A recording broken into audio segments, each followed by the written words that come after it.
নমস্কাৰ মই উৎপল অসম বিধানসভাই এবাৰ গৃহীত কৰিছে এনে এখন বিধেয়ক যি বিধেয়ক অনুসৰি বৰপেটা আৰু বটদ্ৰৱাৰ 250 বছৰ পুৰণি প্ৰত্নতাত্ত্বিক স্থানসমূহৰ সমীপৱৰ্তী সংৰক্ষিত অঞ্চলত 5 কিলোমিটাৰ ব্যাসাৰ্ধৰ ভিতৰত বাহিৰা লোকে ভূমি ক্ৰয় বিক্ৰয় কৰিব নোৱাৰিব। অৰ্থাৎ ধৰি লওক বৰপেটা আৰু বটদ্ৰৱা সত্ৰৰ 5 কিলোমিটাৰ ব্যাসাৰ্ধৰ ভিতৰত কোনো বাহিৰা লোকে মাটি ক্ৰয় বিক্ৰয় কৰিব নোৱাৰিব।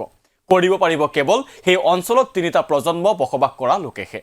কিন্তু মাজুলীৰ ক্ষেত্ৰত সমগ্ৰ জিলাখনতে এই নিয়ম প্ৰযোজ্য কৰাৰ কথা আছিল। কিন্তু শেষ মুহূৰ্তত মাজুলীৰ ক্ষেত্ৰত এই আইন প্ৰযোজ্য কৰা নহল। কিন্তু কিয়? কংগ্ৰেছৰ আপত্তিৰ দুহাই দি মাজুলীক এই নিয়মৰ আওতাৰ পৰা বাহিৰত ৰখা হল। মাজুলীৰ ক্ষেত্ৰত অনা সংশোধনীত কিছু আখুৱা আঙুলিয়াই দিছিল বিধায়ক ভৰত নৰখে।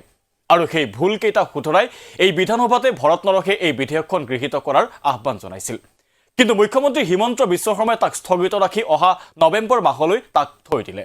কিন্তু কিয়? ইচ্ছাকৃতভাৱে মাজুলীৰ ক্ষেত্ৰত এই ভুল কৰা হৈছিল নেকি? কি ৰহস্য লুকাই আছে ইয়াত?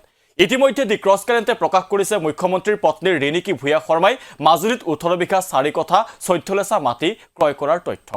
আৰু মুখ্যমন্ত্ৰীৰ পৰিয়ালে সংঘটিত কৰা এই মাটি লেনদেনৰ বাবেই মাজুলীক সদ্যহতে এই আইনৰ আওতাৰ পৰা বাহিৰত ৰখা হল নেকি?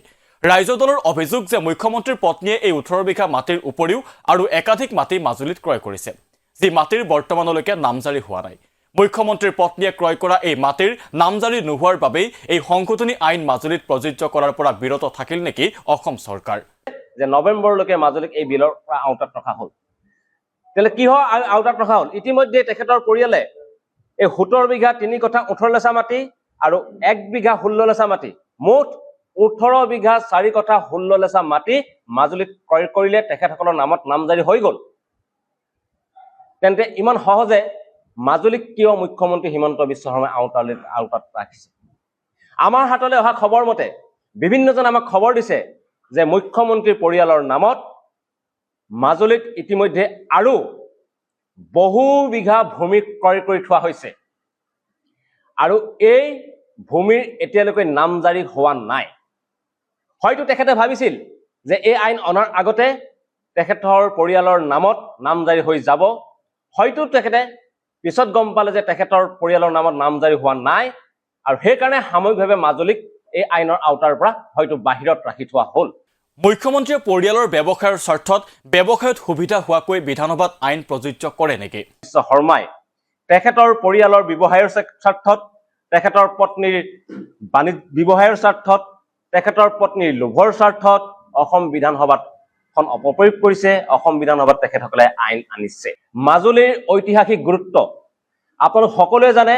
মাজুলীৰ পৰ্যটন গুৰুত্ব, এতিয়া মাজুলীলৈ দলং নিৰ্মাণ হৈ আছে। মাজুলীৰ পৰ্যটন গুৰুত্ব দিনক দিনে বাঢ়ি আছে। আৰু এই আইনখনত যেতিয়া মাজুলী আওতালৈ আহিব, তাৰ পিছত আৰু অন্য কোনো মানুহে তাত ভূমি ক্ৰয় কৰিব নোৱাৰিব। কিন্তু মুখ্যমন্ত্ৰীৰ পৰিয়ালৰ নামত ইতিমধ্যে তাত হয়তো ভূমি ক্ৰয় কৰি থোৱা হৈ গৈছে।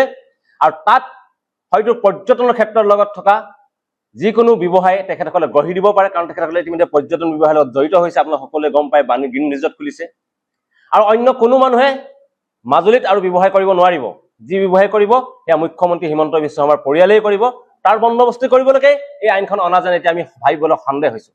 আমি ভাবিছিলো যে এই আইন থলুৱা মানুহৰ ক্ষেত্ৰত খিলঞ্জীয়া মানুহৰ স্বাৰ্থত আনিছে, কিন্তু যেতিয়া এইবিলাক কথা ওলাই পৰিছে তাৰপিছত আমি সঁচাকৈ ভাবিবলৈ বাধ্য হৈছো যে কেৱল তেখেতৰ পৰিয়ালৰ ব্যৱসায়ৰ বাণিজ্যিক স্বাৰ্থতেই এনেকুৱা এখন আইন আনি মাজুলীত যাতে আৰু কোনো ভূমি ক্ৰয় কৰিব নোৱাৰে, মাজুলীত যাতে কোনেও আৰু বৃহৎভাৱে পৰ্যটনৰ ব্যৱসায় কৰিব নোৱাৰে, তাৰ বাট মাৰি দিবৰ কাৰণে তেখেতে যে এটা মনোপলি বিজনেছ চলাব পাৰে মাজুলীত পৰ্যটনৰ, তাৰ ব্যৱস্থা কৰিবলৈ এই আইনখন আনিব বিচৰা হৈছে নেকি? সেই কথা অসমবাসী ৰাইজে বিচাৰ কৰি চাব লাগে। ইফালে যিটো কোম্পানীৰ নামত মুখ্যমন্ত্ৰীৰ পত্নী আৰু পুত্ৰই মাটি ক্ৰয় কৰিছে, সেই কোম্পানীটো হৈছে এটা নতুন কোম্পানী। 2020 চনৰ 25 ডিচেম্বৰত এই কোম্পানীটো গঠন হৈছিল, য'ত অংশীদাৰিত্ব আছে মুখ্যমন্ত্ৰীৰ পত্নী আৰু পুত্ৰৰ। ইফালে হিমন্ত বিশ্ব শৰ্মা মুখ্যমন্ত্ৰী হোৱাৰ পাছত কি নতুন সম্পত্তিৰ তেওঁলোকৰ পৰিয়ালত যোগ হল, তাৰ তথ্যও দিলে ৰাইজৰ দলৰ কাৰ্যকৰী সভাপতি ভাস্কুদি শইকীয়াই। জানো যে মুখ্যমন্ত্ৰীৰ পৰিয়াল প্ৰাইডিছ এণ্টাৰটেইনমেণ্ট প্ৰাইভেট লিমিটেডৰ মালিক। আৰু এই ভূমি ক্ৰয়ত এটা নতুন কোম্পানীৰ নাম জড়িত হৈছে একা ষ্টেটছ LLP, অৰ্থাৎ মুখ্যমন্ত্ৰী হিমন্ত বিশ্ব শৰ্মাৰ পত্নী আৰু এটা কোম্পানীৰ মালিক। সেই কথাও অসমবাসী ৰাইজৰ ওচৰত আমি জনাই দিব বিচাৰিছো। ইতিমধ্যে আমি ৰাইজৰ দলে মুখ্যমন্ত্ৰীৰ পৰিয়ালৰ সম্পত্তিৰ তালিকা ৰাজহুৱা কৰিছো। মুখ্যমন্ত্ৰীয়ে হিমন্ত বিশ্ব শৰ্মাই মুখ্যমন্ত্ৰীৰ দায়িত্ব গ্ৰহণ কৰাৰ পিছত কি সম্পত্তি তেখেতে পৰিয়ালে আহৰণ কৰিছে সেই কথা আমি ৰাজহুৱা কৰিছো আৰু তাত আমি কৈছিলো যে মুখ্যমন্ত্ৰী হিমন্ত বিশ্ব শৰ্মাৰ মুখ্যমন্ত্ৰীৰ দায়িত্ব গ্ৰহণ কৰাৰ পিছত হিমন্ত বিশ্ব শৰ্মাৰ পৰিয়ালৰ নামত বাণী গিনিছ ৰিজৰ্ট হ'ল, হিমন্ত বিশ্ব শৰ্মাৰ পৰিয়ালৰ নামত মেকডনাল্ডছৰ ফ্ৰেঞ্চাইজি হ'ল, হিমন্ত বিশ্ব শৰ্মাৰ পৰিয়ালৰ নামত নতুন সংবাদ মাধ্যম ক্ৰয় হ'ল, হিমন্ত বিশ্ব শৰ্মাৰ পৰিয়ালৰ নামত নগাঁৱৰ দাৰিগাজীত 107 বিঘা ভূমি ক্ৰয় হ'ল, হিমন্ত বিশ্ব শৰ্মাৰ পৰিয়ালৰ নামত এখন বইন্দা ইণ্টাৰনেশ্যনেল স্কুল হ'ল। আৰু আজি ইয়াৰ পিছত কৈছো বাণী গিনিছ ৰিজৰ্ট কৈছে, কাঞ্চনজী চাহ বাণী গিনিছ ৰিজৰ্ট হৈছে। আৰু আজি নতুনকৈ হিমন্ত বিশ্ব শৰ্মাৰ পৰিয়ালৰ সম্পত্তিৰ নামত পুনৰ ঐতিহাসিক মাজুলীত 17-18 বিঘা 4 কঠা 14 লেচা মাটি সংযোজন হ'ল আৰু ইয়াত আৰু হয়তো সংযোজন হোৱাৰ সম্ভাৱনা থকা বুলি আমাৰ হাতলৈ খবৰ আহি আছে।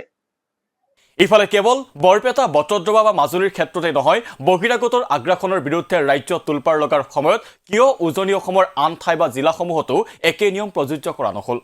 এই বিলখন উত্থাপন হোৱাৰ এবছৰৰ পূৰ্বৰে পৰাই মুখ্যমন্ত্ৰী হিমন্ত বিশ্ব শৰ্মাই বাৰম্বাৰ কেইবাবাৰো ঘোষণা কৰি আছিল যে আমি এনেকুৱা এখন বিল আনিম যিখন বিলৰ জৰিয়তে অসমৰ গুৰুত্বপূৰ্ণ ঐতিহাসিক স্থানবিলাকৰ ওচৰে পাজৰে যাতে তাৰ স্থানীয় মানুহক বাদ দি অন্য মানুহে ভূমি কৰিব নোৱাৰে তাৰ ব্যৱস্থা কৰা হ'ব। মুখ্যমন্ত্ৰীয়ে এই প্ৰসংগত বটদ্ৰৱাৰ কথা কৈছিল, বৰপেটাৰ কথা কৈছিল আৰু কৈছিল মাজুলীৰ কথা। আৰু তেতিয়াৰ পৰাই